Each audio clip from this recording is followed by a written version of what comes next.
To everyone who has tuned in and is listening or watching on our podcast or videocast, today's interview is going to be with British rock climber Steve Mcclure. And I'm not going to let Steve do his own intro into this interview because Steve is one of those people who isn't, well, I'm going to call you a legend. I'm afraid you're going to probably like shake your head with me now, but he is a real legend of British climbing.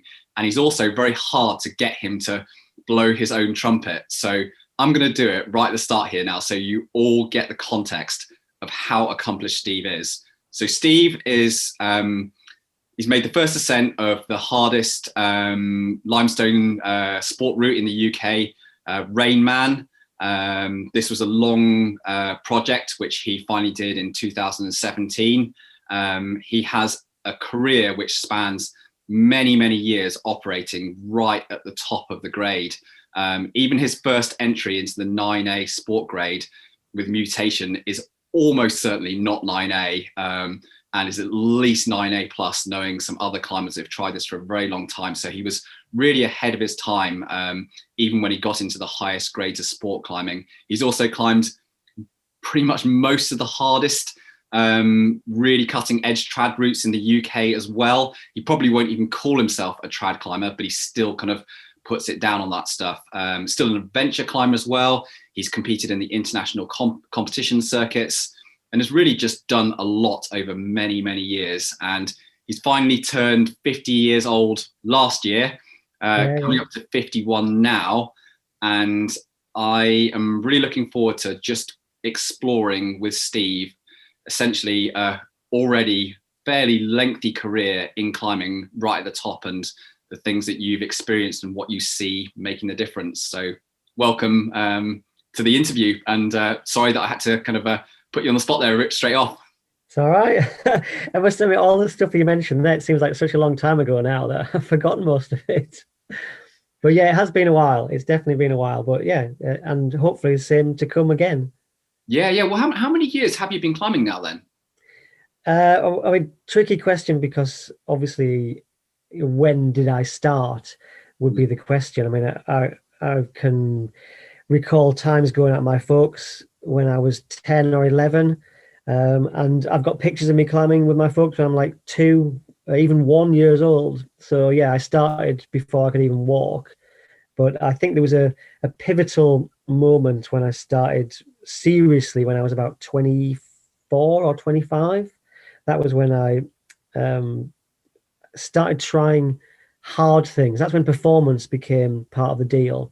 So before that, I'd done a lot of climbing, a lot of traditional climbing in my teens, like 15, 16, things like, I don't know, like left wall, right wall, E5s, few E6s, that kind of thing. But it wasn't performance driven. It was absolutely just about the whole package. But then something clicked. I think when I sort of got into sport climbing, suddenly it was like, right, performance. And then my grades shot through the roof. So that was when I started on the performance tunnel, as I sometimes phrase it. So I've been in that kind of zone now for about 25 years. So yeah, half my life of hanging on small edges. Yeah, I mean, there's a lot that you gain from doing or see from doing anything for 25 years at your, whether it's your own personal limit or the limits of what's going on in the sport. And I think it's super interesting because, as you are probably aware of the kind of coaching work that I do, I work with quite a lot of people that might have only been at their limit for 3 years, 5 years at the top of the game. Yeah. And they feel already quite experienced with it and they think they know a lot. And I always kind of come back from that context. So, well, you really don't know that much yet. I mean, come and talk to me and Steve, and when we've been going for a long time, and you'll look back at those first 3 to 5 years and realize there was just the tip of the iceberg. Yeah, absolutely.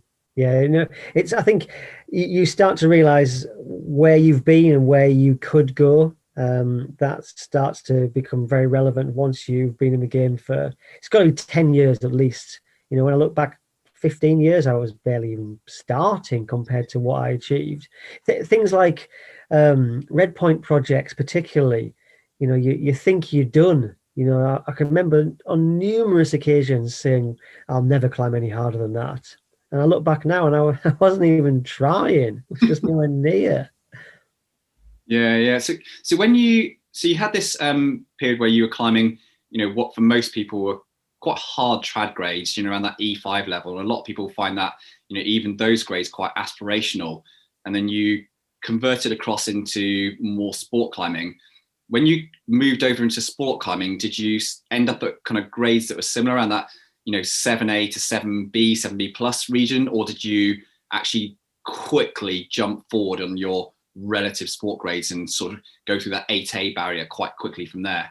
So yeah, good question. So I was on sighting around the E5, E6 mark on places like Pembroke, because that's a good comparison to sort of sport climbing. Gritstone, I was doing similar grade, but there's not many which fit the bill because they're quite bold, a lot of them. So I went a lot of peak sport routes, and yes, I was on a similar kind of level around maybe the 7B plus kind of grade, going for the on-site and getting quite a lot of on-sites of that kind of grade. And that immediately translates to about 8A on a red point. Yeah. So I think the real difference for me was I was a complete on-site traditional climber. And because I'm not very bold, I was probably going things within my grade relatively. I didn't fall off very much at all. So I was probably capable of on-sighting around the 7B plus-ish sport grade. But I had no concept of red pointing at all. I just didn't know anything about it. But the numbers were there. 8A was there, 8B was there. And they were so inspiring. I'd read about it in, The Power of Climbing, that amazing book. I'd read about it in there. And it was just like, wow, God, if I could climb that kind of route, it'd be just so cool. And then suddenly I was. And it was like, oh my God, this is just unbelievable. So that really propelled me massively. So I think when I was climbing the E5s and E6s, I was already at the 8A plus kind of grade, but I just didn't know it.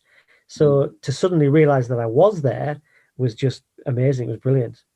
And do you have any kind of concept of, I know bouldering was a lot less of a, its own thing back then, but do you have a concept of where you were roughly with your kind of bouldering grades at that kind of time as well?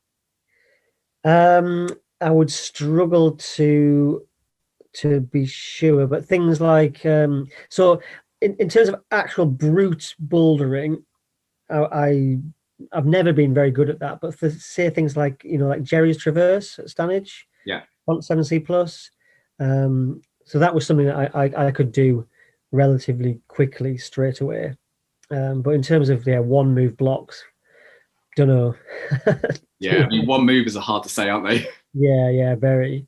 Yeah, okay. And so when you made that transition from that kind of 8A, 8A plus, 8B, and then the sport climbing scene itself, or the standards, really transitioned through your career as well. What do you feel was the kind of the change in your approach, or the way you either ran your, how much climbing you were doing, or any supplementary training you were doing, or your lifestyle, that really moved you on from that, what I think nowadays is seen as a very accessible grade, 8A to 8B, for example, whereas a lot of people still, even now, will put 8C, 8C plus, 9A into a really kind of elite category. What changed for you over that time?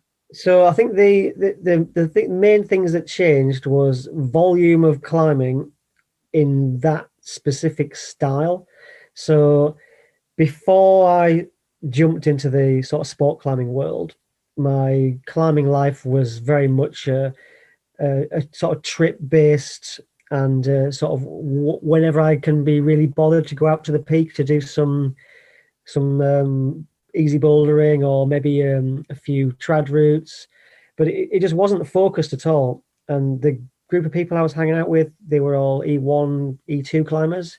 So we'd go out and we'd spend an evening climbing, and anything hard was driven. It was driven by me. So we'd be doing E1s, we'd be doing E2s, and I'd say, oh, I might try doing this E5. but it wasn't like they were saying, "Oh, Steve, do you want to try this E5?" I'd have to sort of will myself to do it, and they'd be almost like, "Oh, really? Okay, well." So I'd maybe do one E5. They'd be like, "Okay, that was great," and then that'd be it for a few weeks potentially.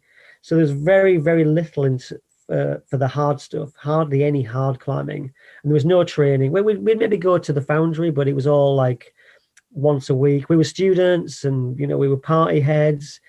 I wasn't driven by climbing, but as soon as I found this sort of sport climbing thing, suddenly it was 3 times a week at Ravenstor, down the cornice, always trying really hard, always like aching, fingers aching, and then resting, and then more and more and more.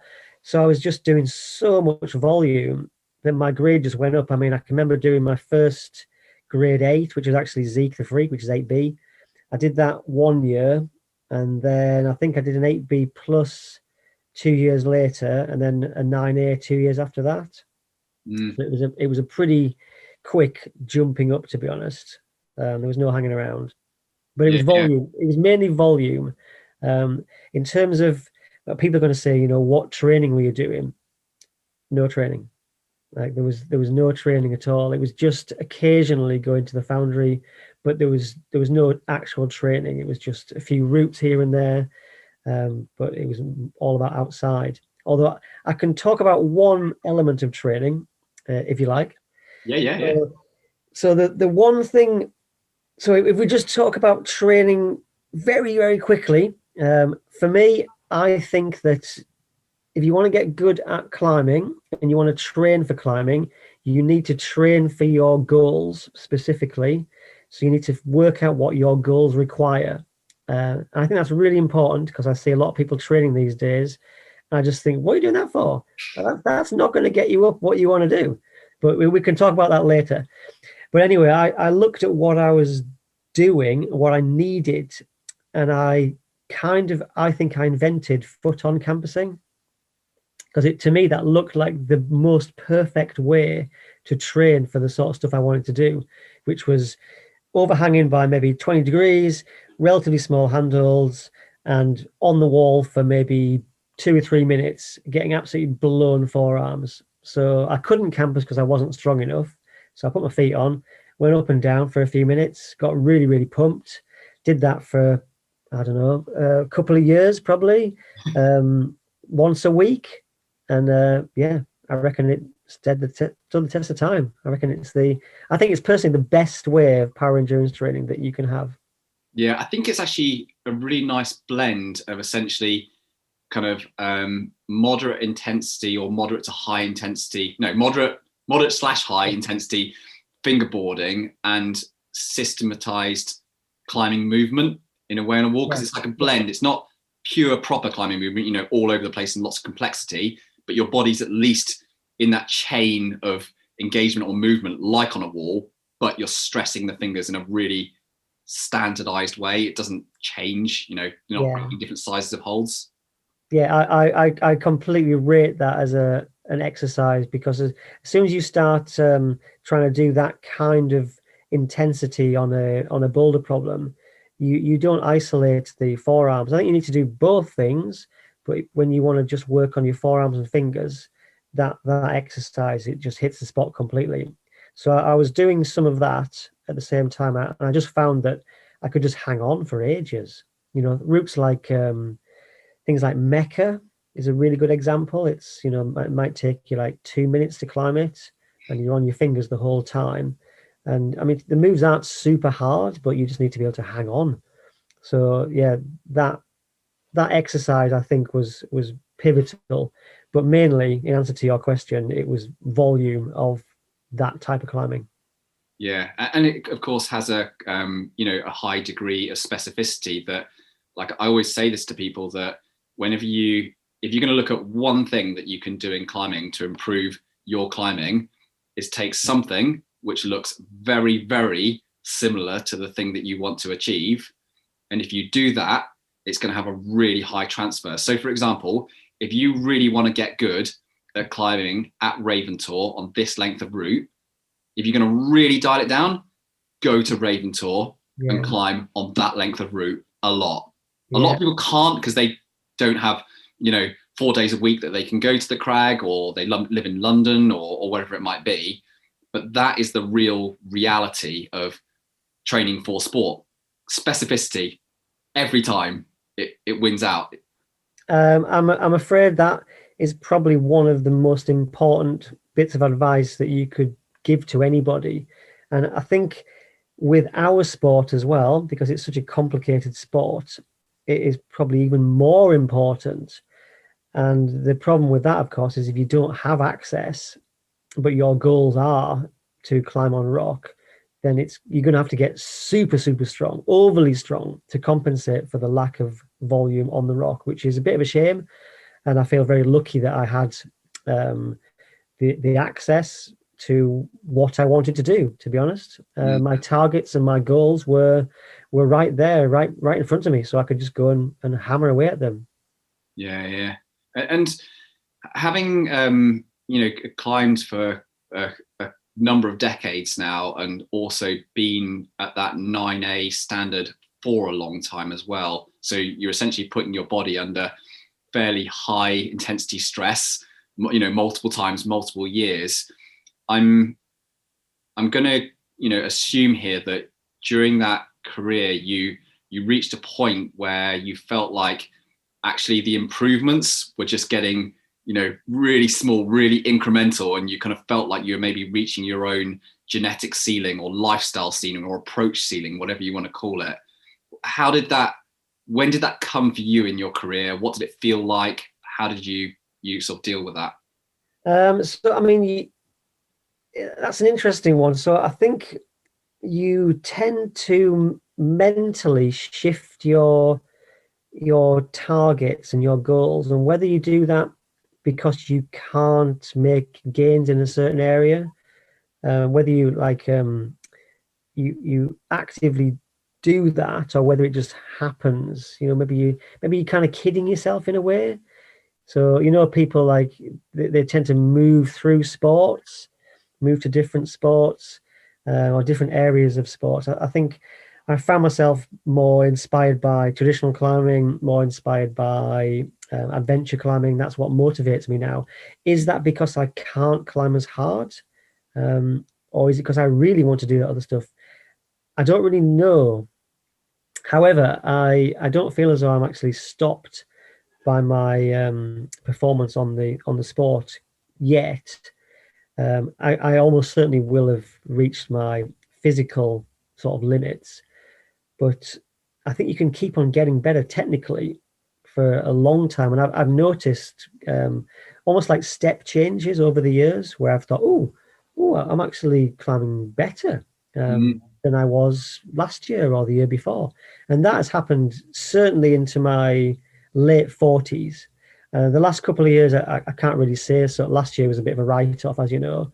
The year before, I got some good traditional routes. In fact, I felt as though I was climbing as good as I ever had done in my whole life. The year before, I climbed Rainman, which was as hard as I've ever climbed. So I don't feel as I've reached that point yet, but I psychologically and mentally feel like I'm moving into different areas. And whether that's because I've maxed out in one area or just because I'm losing interest, I don't know. It's a really interesting topic, and certainly we could talk about the physical side of what happens once you get to 50s. I can go into that if you want. Yeah, for sure, because I think this is an area which lots of people are really interested in, because I think most people are aware that the difference or the changes that you see in your body when you're 25 years old versus when you're 45 years old versus when you're 65 years old are very different. You can't take the same approaches and expect the same results, and two, even if you did take slightly more intelligent approaches, you won't often see the same results that you got when you were 25. No, so there's obviously a huge difference. The rate at which people warm up just blows me away. Like, for example, so I can go hang out with my 9-year-old lad now, and from literally lying down asleep, he can jump up and bang out 10 pull-ups. I can barely hang on the bar. I can barely hang on the bar. It like hurts my shoulders, it hurts my elbows. And after half an hour warm up, I'm good to go. I can do 20 pull-ups, no problem. But that warm up, it takes a long time. It could take me an hour to get warmed up, and you've got to factor that in. So it's going to take time before you've even started your training. That's a big thing. Volume in terms of how much you can fit in as well. If I do a hard session, I'm knacked I probably need 2 rest days. So in terms of your improvement curve, you just can't do as much. I can do 2 hard sessions a week. If you're young, you might be able to do 5. So you're just going to be able to get more in and get better. Also, your ability to actually gain strength. I mean, you might know a lot more about this than I do, but I have definitely noticed that the bigger muscles, I struggle now to make gains. And it's interesting we should be talking about this now, because I just thought about this just yesterday, how about 7 years ago, I got a knee injury, and I thought, okay, so I can't climb or walk, so I'm just going to train pull-up strength. And I went from being able to do no pull-ups to being able to do 3 one-arm pull-ups. Sorry, not no one-arm pull-ups. Yeah. To doing 3 one-arm pull-ups, and that's like proper ones where you go to a total straight arm, and then you hang there for a bit and then lock it out. I could do 3 of those in a row, which felt like a really big gain for me. I was pleased with that. Anyway, over the years that sort of dropped back down again because I wasn't training it, but I've always been able to do one-arm pull-up, and then I could only do one-arm pull-up from a little bit of a bent arm. Anyway, during lockdown, I've trained it back up again, or tried to, and it's just been such hard work. And now I can just about do one from a straight arm, but only on a good day. And that is with more training than before. So it's just taken forever. But on the flip side, my actual finger strength has gone up quite a lot during the last year.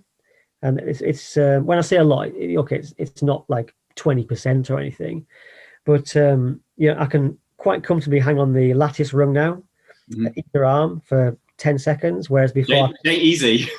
Well, before I couldn't hang it at all. Couldn't do it. There's no way I could do it. So I can probably hang the Beastmaker rung with a plus 10 kilos, whereas before I would have managed maybe plus 3, plus 4. So noticeable gains in the actual finger strength, which you would have thought would be very hard to get from somebody who'd spent 25 years hanging on small edges. So yeah. So in a nutshell, I'm waffling here. In a nutshell, I'm finding the bigger muscles are harder to make gains on, but the fingers are still making gains. So we'll be interested. I'm really interested to see how this translates to the rock, because I've not actually had a chance to really see what happens there yet.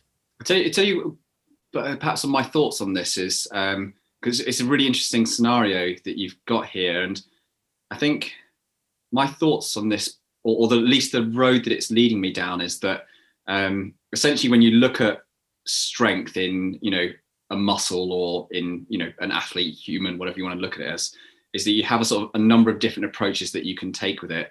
You have the kind of the technique element, the technique to apply strength. It is a technique, a skill. You have that muscle size, that cross-sectional area. You have the recruitment elements. And then also you have tendon stiffness and lateral transfer within the muscle itself in terms of tendon sheath, collagen fibers. And you've got essentially, and then also you have the muscular, sort of intermuscular coordination that you occur in muscles, particularly in muscle groups. So where you have an agonist and an antagonist. So in a basic sense, in a forearm, you have a flexor and extensor. In the shoulder, you have all sorts of different muscles there. And, down to your hip, you have, glutes, hamstrings, hip flexors. And what you may see in this scenario that I'm thinking of is that over the past year is that you have lost a lot of your climbing volume, not being able to go outside, not being able to go to the gym all of the time. So essentially you may have lost some of that intermuscular coordination that you get in the larger muscle groups just from those big movements, full body movements. So you'll see what looks like a relative loss in strength because you just haven't got enough of that movement, especially at a higher intensity. But in contrast, when you look at the forearm and what you're doing with the fingerboarding, we nearly all have access to a fingerboard at home, even on like a year of lockdown. So you may be able to still hit those 4 areas of strength improvement, including that intermuscular coordination. So you still get your 4, pillars of strength going forward. Whereas the other one, you lost one of the big pillars, which for you at the elite end will be noticeable because you're a pretty well fine-tuned person. So that would be my thought on that anyway. So that, I think I'm thinking this through now, and I hadn't thought about it like that, but that actually makes a massive amount of sense because I've been doing a sort of battery of exercises, things like bicep curls, low rows, press ups, lots of different sort of pull-up type things, assisted one-armers, shoulder shrugs, front levers, going through like a set of exercises, which just keep me sane, really. It would take sort of 2.5 hours, and it would leave me feeling like, oh, wow, I'm pretty tired. But I noticed on a few of the bouldering sessions that I had, I've only had like a couple of sessions outdoors, and I just felt wasted afterwards. Just completely wasted. Didn't feel wasted in the sort of muscle groups that I've been training, but all that kind of wide squeezing and lock-offs and gastons and all this sort of stuff. It was just like, oh my God, I'm flipping knackered. Why aren't I really strong after all this training? I think, like you say, it's a different kind of thing. And the forearm, when you're working at it on a fingerboard, yeah, you're going to see some gains because it's very specific to that board. And that might translate to the rock as well because it's just pulling on an edge. But I think the whole body stuff, that might be lacking. So hopefully I'll be able to get that plugged back in once we can actually go indoors and outdoors with a better weather as well. Yeah, well, that's the good thing is that is an element of strength that comes back, and it's also very workable as you get older. It's the same thing that I always explain to, especially like aging athletes, is that they become, I think, really unskilled in high intensity work because in their heads, they often see it as a risky thing to do. Yeah, and so they can be doing all this really like basic strength work, but then you go, but are you really accessing and learning how to operate in your 1 rep max, your 2 rep max, your 3 rep max, the bit that feels risky? Whereas they'll go, oh yeah, happy to do 8 reps on something which feels quite hard. Yeah. But they don't like 1 and 2 rep maxes. But there is a significant technique part to that. So I would completely agree with that. The risk, it feels risky. And you, at your relatively young age, you won't quite know yet how risky it feels. It feels like you're just going to break sometimes, and you mentally you just shy away from it. I find it quite hard to access that these days. So like you say, I can access the sort of 8 rep max, which is equivalent to maybe a sort of like 2-minute long route with not particularly hard moves. So yeah, I can go all out on that. But trying like a 1 move, absolute ball breaker of a boulder problem, I just feel like I'm going to rip my joints out. So your brain just doesn't want to go there. And whether you would break yourself or whether you wouldn't is maybe up for debate. But because you feel like you're going to break, there's this protective thing that just says, oh, if I break myself here, I'm out for 3 months. So I'll just not try this boulder problem, or I'll just not try that hard. But I know that once you start dropping the intensity, then it's a slope out of there, isn't it? You need to keep it up, but it's hard to. Yeah, for sure. That's really, really interesting. And how's it been with I'm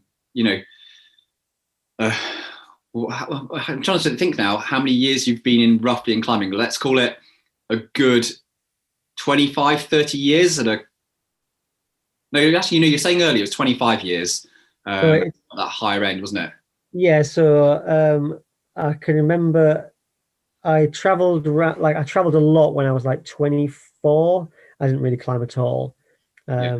And then as soon as I got back from this traveling trip when I was 24, 25, then it was just boom straight in. And I've not done really anything else since. So 25 years of trying very hard. And when And that in that 25 years, what's the injury journey been like, and how have you? I mean, in 25 years, you're going to have had a reasonable share of injuries across that. What's the big ones that have occurred? If you learn anything over that 25 years with injuries? okay, so in terms of injuries, I've had bad feet, two bad knees, one got operated on. Hips survived so far. Both shoulders have been through the mill, both elbows, both wrists, all fingers, neck. Um, yeah, so most stuff has had a beating. There's been only, I think, twice. There's been twice where I thought that I got a career-ending injury, and I really believed that for both of them. One was a finger, and it was bad for 2, 3 years. I saw a lot of different physios. I had 3 cortisone injections Yeah. in the finger. I went to see Volker out in Germany, and I can't remember which finger it was now. Um, but I thought that was game over. And then a shoulder, which made a horrible tearing noise. This is about 6 years ago. That had a lot of physio, got MRI scanned, ultrasound scan. They couldn't see anything torn, but there was obviously something going on. Since then, my other shoulder got really sore as well. That's a bit sore still at the moment. So going back to just as an example of how bad my left shoulder was, I hurt it trying Keen Roof at Ravenstor, a sort of twisty, undercutty thing. I just became aware it was really flipping sore, and then suddenly it was really sore, so much that I was training at the foundry. I realized I couldn't do a single pull up, couldn't do Yeah. one pull up or one press up, and I was like, "Oh my god, what are you doing?" So I had to stop.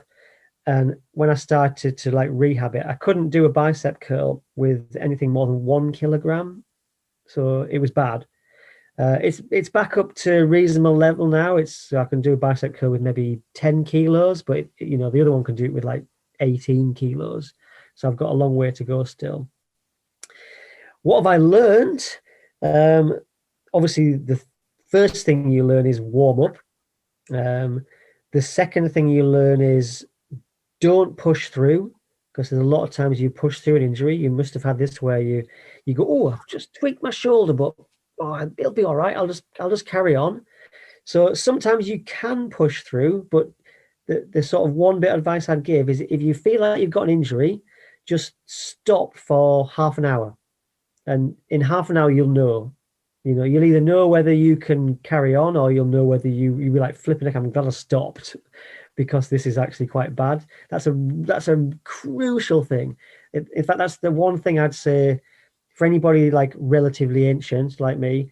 Really take that on board. If you feel that you've got a tweak, just rest for half an hour and then reassess after that. And maybe you can just carry on. But there's been a few times where I've thought, oh, got a bit of a sore elbow, I'll be all right. I'll just carry on for a bit. And you think, no, I won't do actually. And half an hour later, you're like, whoa, I'm pretty glad I didn't climb then. And then maybe in a week's time, or even in 3 or 4 days, it's all right again. But you know that if you'd pushed on, it would have been a disaster. Yeah, that's really good advice. That I like that, because it basically gets you to make a sort of an intentional break in your climbing, and doesn't let you to do that thing where you kind of mask the tweak by getting really warmed up and adrenaline's rushing around and you're excited and everything like that. Yeah, because when you're warmed up, you can sort of hide injuries. Yeah. So let yourself just cool down a little bit and then reassess. And I think I've saved the day quite a few times. Or when I say save the day, save the future by reassessing. But I mean, I suppose another useful thing, it doesn't apply to everybody, and it doesn't apply to every injury, and maybe I've been lucky so far, is every injury I've had, it has all come good in the end. Now that that maybe I've just been lucky there, because sometimes obviously it doesn't work out like that. But I try to, if I get an injury, not to let it get me down. To think, okay, well, historically, they have sorted themselves out. Some have taken quite a while, but some have actually taken, maybe a couple of months, and it's gone away. So don't get too down. In fact, even see it as an opportunity. Maybe you've got a bad whatever. Maybe you've got a bad finger. Okay, so I'm just going to work on my upper body strength and let my fingers recover, or maybe the other way around. Maybe you've hurt your elbow, so you're just going to work on your finger strength. You can use these as an opportunity. Don't let it get you down. Chances are it will come good. Yeah. I mean, I've told this to so many people now, and I think people don't even believe me. Like, it can't really be like that. But pretty much every significant injury I've had that's been like at least a 3 to 9 month job has been the best thing that happened to my climbing career every single time.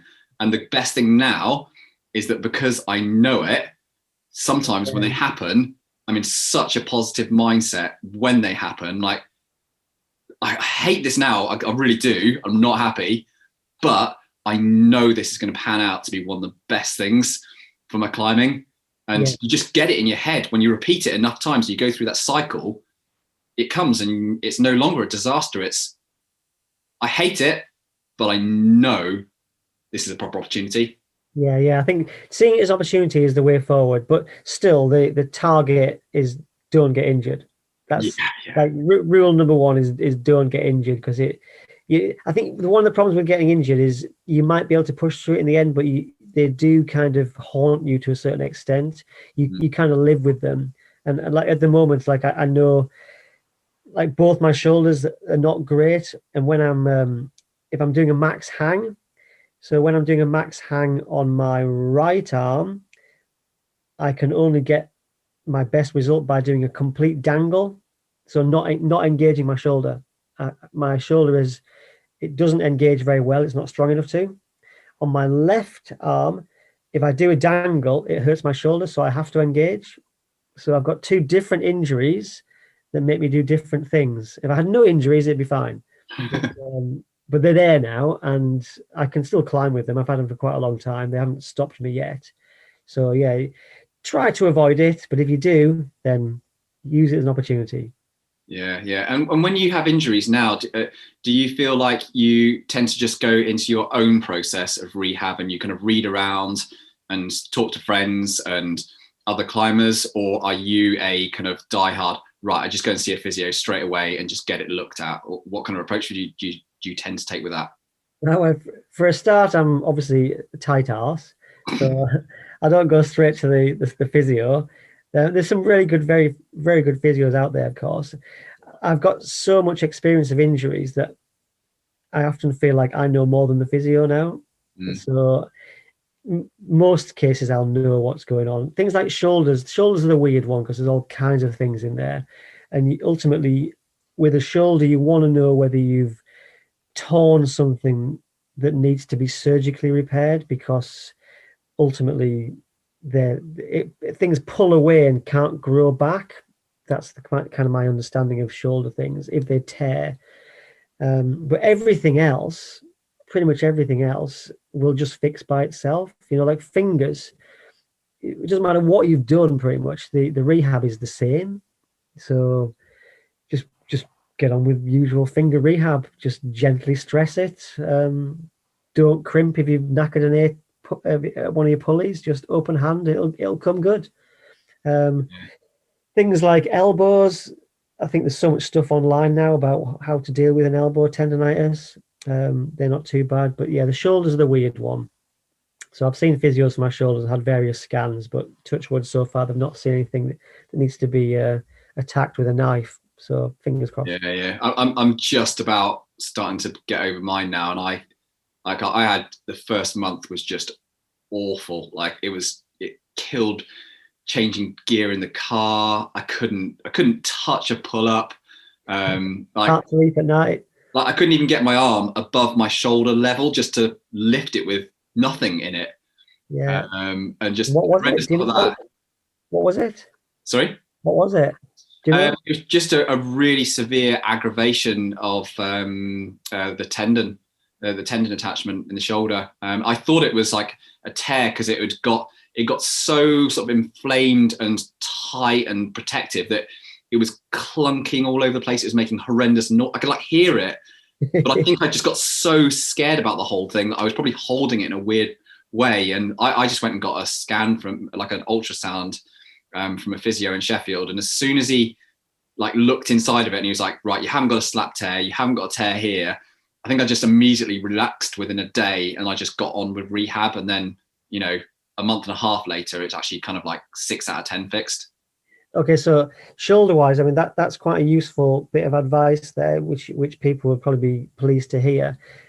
A lot of shoulder injuries are caused by inflammation of the tendon because it's so complicated in the shoulder. So you get some inflammation, which then it gets aggravated, and being climbers, we don't stop, we carry on. So you get stuck in a cycle of it getting more and more and more aggravated without actually having a chance to recover. And as soon as you stop and it recovers a bit, you go, oh, feeling a bit better, I'm going to go down the wall and do a little bit more. And it goes back up again and gets even worse. So the guy I saw just said, look, you've not torn anything, but you're going to have to just let this recover down to a level which it can handle. So I just backed off completely. And it took a while. Took maybe 3 weeks, and then I was aware that I could do a bit, but I just learned to not push it too far. So I was like, rather than spiraling up, I sort of spiraled down. If you get what I mean, I took the inflammation away. I kept on just tweaking it. Oh, I just tweaked it a little bit. Just back off a bit, let it go a bit. And it gradually, I found that the inflammation went away. But he just said you're stuck in a spiral, and it's because you're too flipping stubborn to stop. Like you let it, it's 10 out of 10 bad. You let it get to 9 out of 10 bad, and you immediately break it again. So let it get to maybe 5 and see where you're at from there. Sounds like yours is the same as mine. Yeah. I mean, I try and tell people that essentially when you're rehabbing something, don't expect during that rehab to be going in and doing exercises or doing climbing and it to be down at 0 out of 10 or 1 out of 10 in terms of pain. Like expect 3 out of 10 to be very common, quite often 4s, sometimes even 5s with the right approach with it. It's going to be uncomfortable during that rehab process. Yeah. And most, as long as you track the direction of the overall pain on rest days and, sort of rehab or training days, whatever you want to call it, as long as it's going in a certain direction, it's really good feedback that you're doing the right thing. Because like all the way through the last month, I've had so many sessions where I've gone, oh, this is just a disaster still. It's like really painful and everything like that. But I get up the next day and I go, yeah, actually, it's kind of like 0.1% better. It definitely is. And I can see it improving over time. So I don't get overly scared or, put off by relatively poor or uncomfortable sessions because I can see the direction is going one way. Yeah, I think maybe the key to it is to actually be honest with yourself. So, like for instance, with this left shoulder recently, that I was aware that it was definitely it'd been injured in some capacity, but I didn't want it to be injured. I just carried on, and it was getting more and more sore. But for some reason, I thought it maybe would just go away by itself. But I should have learned from past experience. It was only when, like I say, I literally couldn't do a single pull-up. It was like, mate, you should be able to do one pull-up. If you can't do one pull-up, it's definitely time to stop. So as soon as it's sort of like step change that. It's like, right, rehab starts now. And as soon as I decided that, it was fine. It was when I was kidding myself. So I decided it, and then I just did different things. I let it rest for a bit, and then I just backed off what was hurting it, did other stuff, and yeah, it was okay. But you need to be honest with yourself. If it's bad, then know it's bad and take the appropriate action. And there's a lot of things you can still do. You just have to be aware of what you can't do. Yeah. On that same kind of train of kind of discussion around, I suppose, doing things that you can't if you've got an injury, you can, there's always other stuff that you can do, train the other parts of the body and that.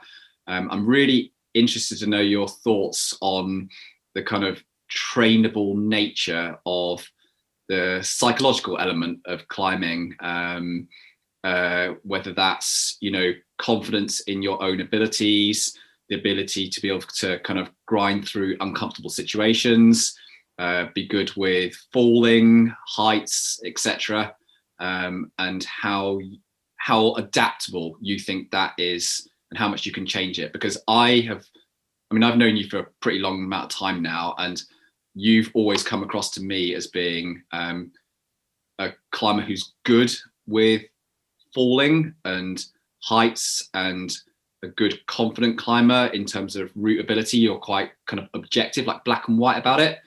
And I've always really, I suppose in a way, I've been quite jealous of that you can look at things and go, well, it's that far on the fall, I know that gear's good, so I'll just take it, that's fine. And I go, that sounds amazing that Steve can do that, because I have quite an emotional response where I do it, and I go, beforehand I'll be analytical, but I get up there and go, freaking hell, that's like a whole 3 meters above the gear, that seems really scary, I don't want to do this now, take me home. Maybe there's a bit of an engineer's approach in there. Okay, yeah. I think I'm not a bold climber. Are we talking about the sort of like bold things here? Yeah, I suppose if we can split it into two halves, maybe. One about the sort of boldness and falling and everything like that with climbing, because I think that's a really common thing that a lot of people struggle with. And then perhaps we can go into the mindset around, perseverance and sticking at it and going through things. Okay, so first of all, I suppose in a relatively condensed version, I think I'm quite good at really being able to pin down what is rational and what is irrational.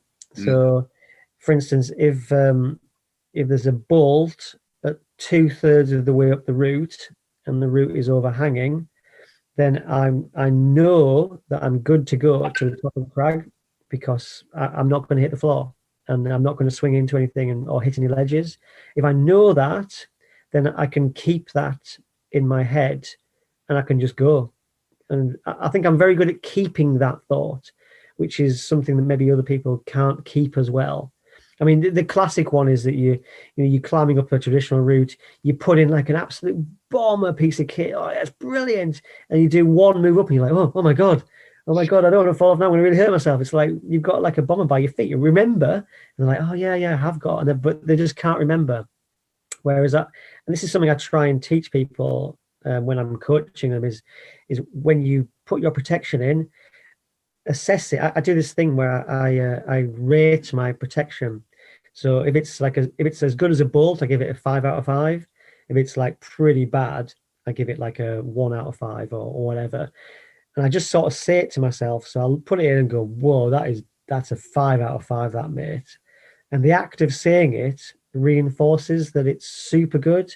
And I'll know where I am in the route. I'll know how far I can go above there. So like, for example, if it's 2/3 of the way up and I get this 5 out of 5 piece, it's like, I'm done.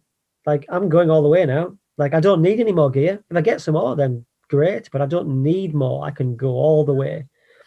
So being able to compartmentalize that, I think, is one of my skills. Yeah. The flip side is that if I don't get something that I'm happy with, I'm not confident at all. And, my ability to climb towards my physical limit in a bold situation is very poor, like relative to other climbers who seem to be incredibly bold. I mean, look at my gritstone list is pathetic. It doesn't exist.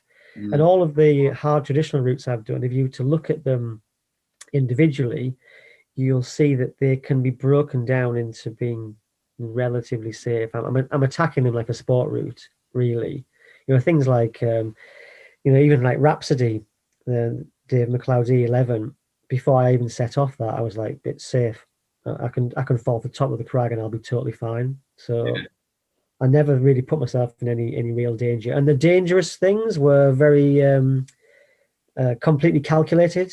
I went through the whole process. I knew that the risks were low, because if the risks were high, then I wouldn't get there. And have you found that you've always been like that through your climbing career, that, even in your 20s and when you made that transition from you went from trad climbing across into sport climbing and then applied that again back into some trad climbing, was it just always there, or do you think you've actually got better at that objectivity over time? So I probably got better, but it was definitely always there, because if I look way back on the routes that I was doing when I was like 12, 13, they weren't really bold routes. There was very few. So things like, I haven't done things like Green Death, Edge Lane. I haven't done those routes because they were just too risky as far as I was concerned. They're not very hard. I almost certainly wouldn't fall off them, but too risky. So the E9s and E10s and things I've done felt as though they weren't high risk. I think that's something I've always done. Some of the trad routes I've done more recently were a bit closer to, pushing into unknown areas. I did a route called Nightmare a couple of years ago, about a year. Oh, yeah. Which I think was probably my best traditional climbing that I've ever done. I think it's the best route I've ever done, because it brought everything together. All my skills, all the sport, all the trad, all the everything, all came together. But I felt like I maybe just pushed it out a little bit on that one. I got into a position where, having done it, I thought, you got just a little bit close to where you shouldn't have been in that route. And it was the top section. I got to a point where if I thought it was going to be as hard as what it turned out, I probably would have not gone for it. But it looked not that bad. And I think my ego got the better of me. It was like, oh, yeah. I felt as though I'd climbed the route. I looked back on what I'd done. I thought, I've done the meat of the route. I have to have done, because that was so hard that I must have done it. So the top section must be okay. And I looked up and it looked all right. There was some chalk on it. I thought, yeah, it's going to be fine. And I want this route. I want it. I've done all this hard work. I've got to this point. And it wasn't. It was really hard. I had to totally keep it together. Like, I really had to keep it together. And it was an amazing experience. But I felt as though afterwards that, yeah, I wasn't miles away from falling off. And if I had fallen off, it could have very easily been very bad. And it's not a position I'd like to have been in, to be honest. But yeah, we got away with it. Yeah. Try not to have too many of those. No. And would you say that you're of the opinion that when you go and do something which feels like a little bit uncomfortable, and whether it's spicy or whether it's a little bit dangerous, is that it's a bit like a sort of a training adaptation effect, that if you give yourself lots of little chunks of that over time, it's like a dosage thing and you become immune to it. So therefore, when people think about the kind of the falling element, actually falling and sort of that confidence with it is actually sort of like a cumulative lifetime effect. So climber X, who's been doing it for 20 years, and also a climber Y, who's also been climbing for 20 years, if climber X has got 5,000 lead falls under their belt, they will just naturally be more comfortable than the one who still has climbed 20 years, but has only got 500 lead falls under their belt. So in answer to that, I would say absolutely, no doubt about that. And I've got first-hand experience of that as well, because I used to think that I was pretty good at falling off and very committed, and I would really go for it. Because when you're on an on-site on sport, so we're talking sport here, when you need to be able to go, you need to be committed when you're pushing your limits. Because if you're scared, then obviously you lost your edge completely. Anyway, I thought I was very good at going for it, but it was only after a couple of years of red pointing that I realized that I hadn't been very good at it, and I had got better and better and better. but I thought I was really good. People would say to me like, what's your assets? And I would say, oh, one of my best things is I can just totally go for it. I'm not scared of falling. And man, I was scared of it, and I didn't go for it. I'd get to that move where you think, right, just one slap, and they'd be like, ooh, ooh, ooh, I'm not too sure, ooh, and I wouldn't go for it. So it took maybe 2 or 3 years of specifically red pointing, because that's the time when you fall and you're just in the air. There's no time to think about the falling. With on sighting, you get to a position where you think, oh, that looks like a hard move. That's a long way. What's that hold like? Is it any good? Oh, I'm not sure about that. Whereas with red pointing, you know what the hold is, and you just go for it. You know you can do the move. You've done it before, so you go for it, and either you get it or suddenly you're off, and then you're in the air. You're on the rope. It was fine. So Yeah. you get used to that complete commitment, because when you're on the hardest of routes, you're only going to get it like, I don't know, 1 in every 10 times, but you have to give 100%. Has to be 100%. 99, you won't do it. So 100% commitment, and you get very used to giving it 100%, and that translates back into on-sighting and then back into traditional climbing as well. And I guess onto bouldering and all sorts of things. It comes back down. So for me, it was the red pointing where I learned a lot. And then going back to your original question, it was time of doing that. I don't think you can do it like 2 or 3 times a year and expect to be any good at it. And I guess there will be a skill element in how you actually fall as well. Just that, they say cats always land on their feet. They're good at falling. I guess humans, when they fall off on a rope, they know what to do. I mean, I can remember falling off on a long route ages ago with loads of slack, having the rope around the back of my leg, and having the time, completely going for the move and not getting it. And as I came off, I grabbed the rope and like untangled my legs from it and landed perfectly. And it was totally okay. It was all part of the deal. It wasn't an issue. It was just what you did. It was part of the route. The fall was part of the route.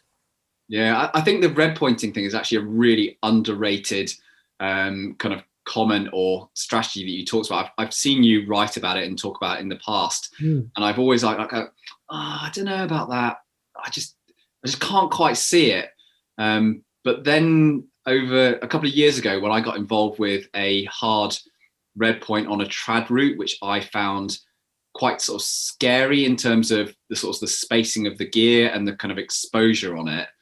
And I had to go through that full red pointing process to the point where I was just going to 100% with a really long fall onto a single piece that I was like kind of quite worried about. And I really, really didn't want that one to rip. Was that I found after a while, I was like, I'm okay with this. And this is just fine. And it really, really helped my climbing. Yeah, definitely. I think that goes back again to that sort of like rationalizing it and being able to say, this is going to be totally fine. And the more you can tell yourself that it is going to be totally fine and be completely committed, then I think that is when you start to really climb. That's when you find that you're properly climbing, because when you're scared, you're not moving properly. You're more concerned about hurting yourself, or it's in your mind, it's playing with your mind. And only when you can be completely free of fear are you really properly climbing. And I think that's quite an experience, which I do worry that many rock climbers don't ever get. Yeah. There must be huge numbers of climbers that go out to Stanage, and for them leading is what it's all about, and they just brick it the whole way up. They don't have that complete flow where it's just go, go, go. And if they never experience that, that's kind of a shame, really. I know, because it's some of the best bits of climbing. It's the best bit. Yeah. It's what I climb for. Like that complete flow and that total absorption in the movement is everything for me. That is the most important part of climbing. Yeah. Right. Let me round out with one last question, Steve, because I've already taken up a good chunk of your evening and everything like that. So I want you to still be able to enjoy the rest of your evening. So let me ask you a little bit about a topic which I think has again, a lot of relevance to others, and I'm sure you'll have an opinion and view on this, because we often see climbers like do their strength work and try and get stronger, more powerful, whatever it might be, through either training or climbing on rock outside. But I think climbers can have a tendency to think that strength is just about the forearm, the fingers, perhaps a little bit of the shoulders. But I think there's a much more interesting conversation to be had around applying strength all the way through your body. As in, we've got our hands on the rock, but we've also got our feet on the rock, and how we actually apply, you know, this incredible dead hanging strength that everyone has nowadays because they spent so much time on fingerboards, but actually getting it and applying it on rock, because a fingerboard does not directly transfer to the rock. It just doesn't, because it's not the same thing exactly. No, I mean, it's interesting. We had this discussion with somebody the other day. We were trying the green traverse, and the guy said, how come I can't do the green traverse when I've been fingerboarding for the last like year? Because the green traverse is just like a rail. It's just like a rail on a fingerboard, and he couldn't do it. So there's obviously much more to it. One of the things that I think is really important about training for climbing, something that really helped me, was to actually think about what you need to train for your targets and your goals. Have a really sort of in-depth look at it. You know, what does your goal demand of you? Does it demand huge amounts of ring work? Does it demand lots of deadlifts? Does it demand this? Does it demand that? Have a real think about it, because it probably doesn't, to be honest. And I think one of the problems these days people have is they tend to be sort of like sucked into training exercises which may feel more mentally comfortable to do. You know, it's quite easy mentally to go and do a load of gym work type stuff. It feels rewarding. You can see some gains. It's easy to fit into a sort of time frame. But does that really help with what you want to do? Not sure. So I spent some time working out what I needed to get me up my various targets over the years. And like you were saying before, it's a whole body thing, isn't it? You know, you need legs, you need arms, you need back, you need shoulders. So work out what exercises are going to actually help with that. And a lot of those exercises, like the core work, the leg work, that kind of stuff, you can fit them in as a sort of a break between, maybe you say you're doing some fingerboarding, you can only do that 6 seconds every minute or two, can't you? So it leaves you a lot of dead time where you can be doing something else, and that something else is really useful. One of the things that I've really noticed with a lot of people that I've coached over the years is, and this is we've had this conversation before, this is a real standout point, is people's ability to lift their leg is often shockingly poor. Like, you look at it and think, how can you get up anything? Like, how can you even get up the stairs? Like, their feet literally will not go up. So, and it's very easy to point out what the problem is to them then. It's you're saying, look, you can't lift your leg up more than whatever, like a foot high. How are you supposed to get your foot onto that foothold? And a lot of time it's hip strength and hip flexibility, which can be quite often trained quite significantly. And that is something people just were like, oh my God, I never even thought about that. But when you show them it, it's really obvious. So I think being able to isolate different ideas can make a really big difference. I don't know what your views are on all that. Yeah, I kind of broadly agree, in the sense that I think there's a lot of additional work that you can do aside from, you know, like your dead hanging sessions. I think I definitely see a pattern in route climbers that they don't apply the intensity element enough on the wall in a bouldering sense, because when they go and try their projects or on sites, that feels like an intense experience. and they forget that there's two types of intensity in a way. There's like an intensity, strength endurance, power endurance thing, and fatigue and going through that, and some mental intensity. But there's also an intensity element of applying the whole chain of strength in a climbing setting for just 2 moves, 3 moves, 6 moves, but something, pretty short and intense. And if you don't do that regularly as a route climber, you basically detune from that, and you forget how to coordinate and properly apply intensity on the rock or on the wall. And I think that's one really important part that people forget.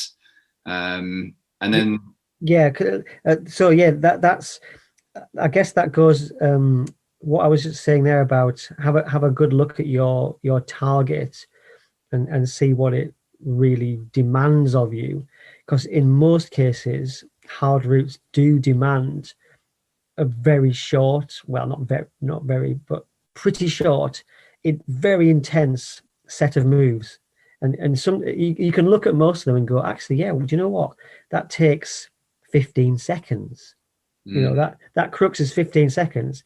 And you say, oh, okay, so I bimble up the start to that knee bar rest, and then I got a few hard moves, and then I got 15 seconds, and then it's all over. And you go, oh, yeah, it's a 30-meter route, which takes 20 minutes, but actually it's 15 seconds, which I need to be able to totally nail it for. And it's then that you realize where you need to be training. So I completely agree.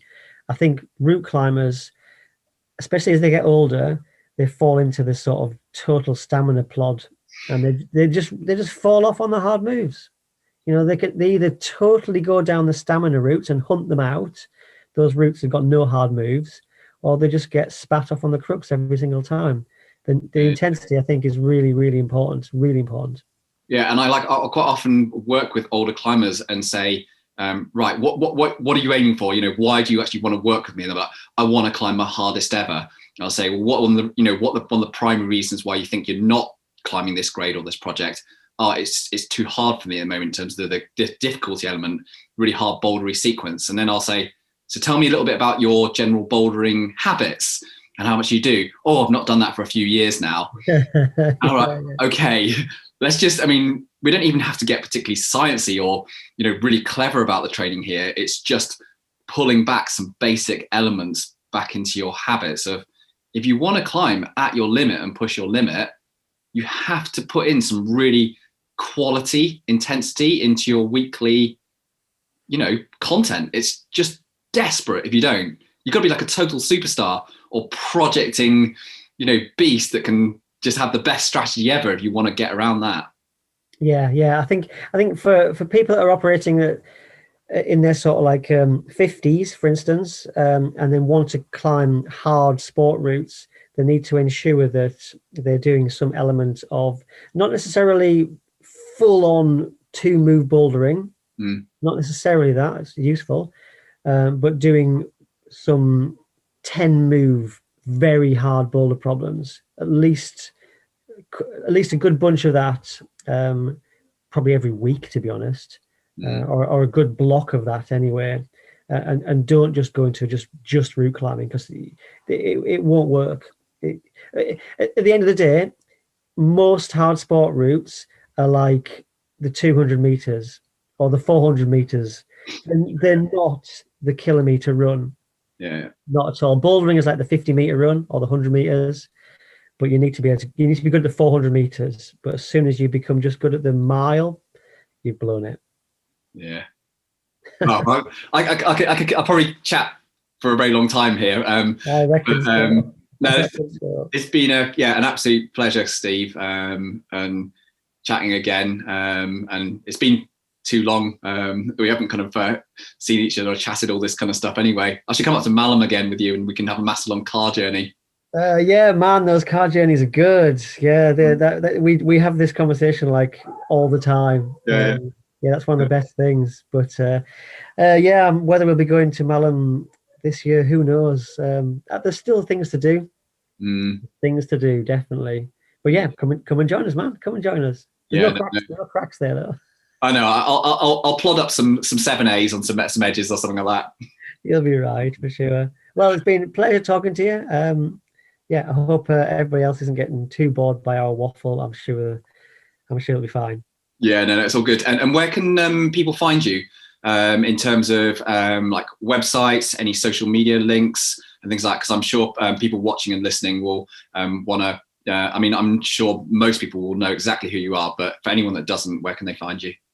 So if anybody wants to fire any questions my way, they could either go through my website, which is stevemcclure.com, steve-mcclure.com. You just type it into Google and you'll find We'll it. put it in the links below this anyway.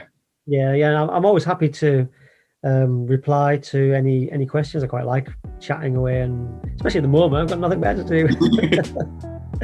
Great, nice one. Yeah, awesome. Well, thanks so much, Steve.